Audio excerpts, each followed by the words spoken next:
மகர ராசி அன்பர்களுக்கு வார தொடக்கமே சந்திராஷ்டமம் வருதுங்க, சொல்லி ஆகணும். 8ஆம் இடத்துல ஒளி சந்திரன். 8ஆம் இடம் ஒளியா இருந்தா திடீர் அதிர்ஷ்டம் சொல்றோம்ல, அது மற்ற கிரகங்களுக்கு தான், சந்திரனுக்கு இல்லை. சந்திரன் மனசு 8ஆம் இடத்துல தடுமாறும்னு எடுத்துக்கிறணும். ஒளியா இருக்கு இந்த சந்திராஷ்டமம், சுப சந்திராஷ்டமம் சொல்லலாம். இருந்தாலும் சந்திராஷ்டமம் தாங்க. முக்கியமான முடிவுகள் இன்னைக்கு அவரை சந்திக்காம விட்டோம்னா அடுத்து பார்க்கவே முடியாதுங்கிற அமைப்புல இருக்கிறவங்க நம்ம இந்த இடத்துல எப்படி நம்ம நல்ல ஓர பத்தி செஞ்சுக்கோங்க. பரவாயில்ல, இன்னைக்கோ நாளைக்கோ பிடிச்சுக்கலாம்னா சந்திராசம் போகட்டும். தொடக்கம் பிள்ளையார் சொல்லி நம்ம செய்யற செயல்கள் மனம் தடுமாறாம மனம் ஒன்றுதலோட செய்யணும்.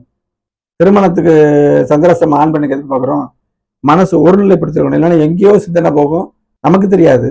ஃபங்க்ஷன்ல ஒரு வீடியோ எடுத்து போட்டு பார்த்தாங்கன்னா ஏதோ ஒரு குறை தெரியுமா, அதுக்கு தான் சந்திராசமத்தை நீக்கணும்னு சொல்றோம். இதுல சுபத்துவ பாவத்துவம் பார்க்கக்கூடாது, சந்திராசனம் போயிடணும். அது திருமண அமைப்புக்கு. மற்ற முடிவுகளுக்கு நான் சொல்றதை பார்த்துக்குங்க. முக்கியமான முடிவுகளுக்கு ஹோரை பார்த்து எடுக்கணும். சந்திராபிசை தவிர்க்கணுங்க. 30, 31. அடுத்து 9ஆம் இடத்துக்கு வராரு. 1, 2, 3 ஏப்ரல் 1, 2, 3 தடைப்பட்ட காரியம் நடக்கும்னு அர்த்தம்.